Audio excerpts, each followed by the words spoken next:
guys, it's me Sarah again. Welcome back, long time no see. Today I'm going to be demonstrating to you and teaching you how to pole vault and the basics of pole vaulting. It's important to know that this is not an easy sport. It's very mental, so you gotta keep your mind healthy and strong for this. Okay, so first, let's learn the parts of the pole. For this sake, we're gonna use this stick thing.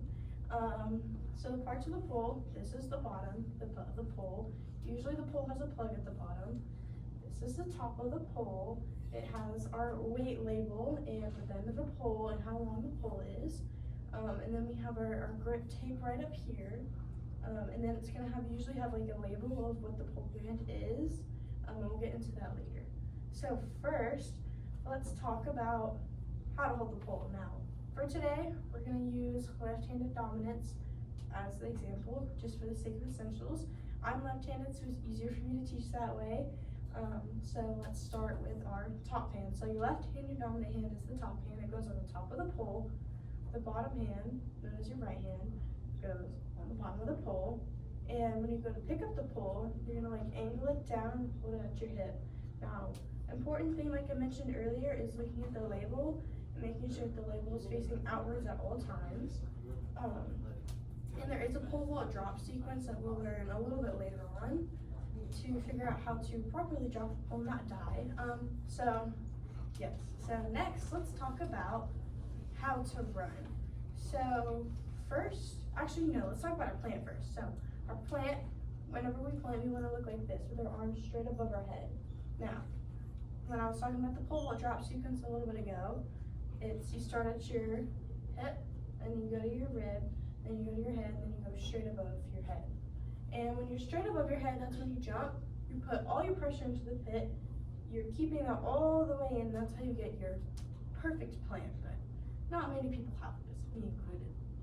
So now let's talk about the run. So I'm going to teach you what the rocker step is. I personally don't do this, but you should.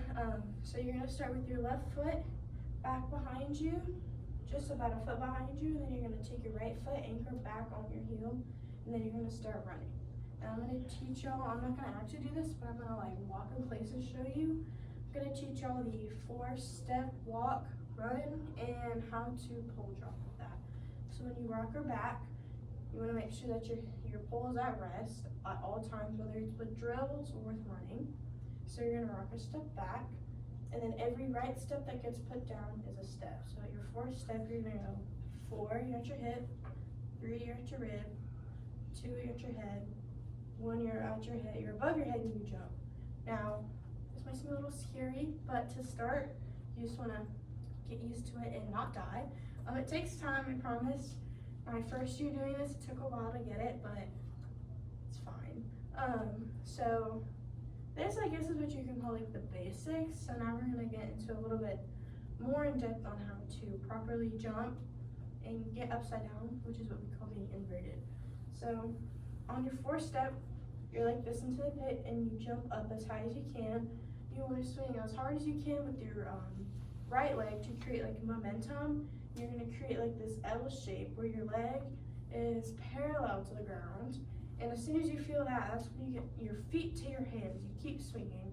And as soon as you see your feet touching your hands, you want to pull like this all the way up. You want to squeeze your shoulder blades. Now that's called being inverted. Now it takes a lot of core strength, a lot of practice, a lot of time, but I promise you'll get there. After you reach this point, we want to make sure that we're turning, incorporating a turn as we're getting inverted. And as soon as we're inverted and turn, we push off the pole and we clear 20 feet. Just kidding, 10 feet, guys. So that be the basics of pole vault. Thank y'all for listening, and I hope to see y'all out in the runway soon.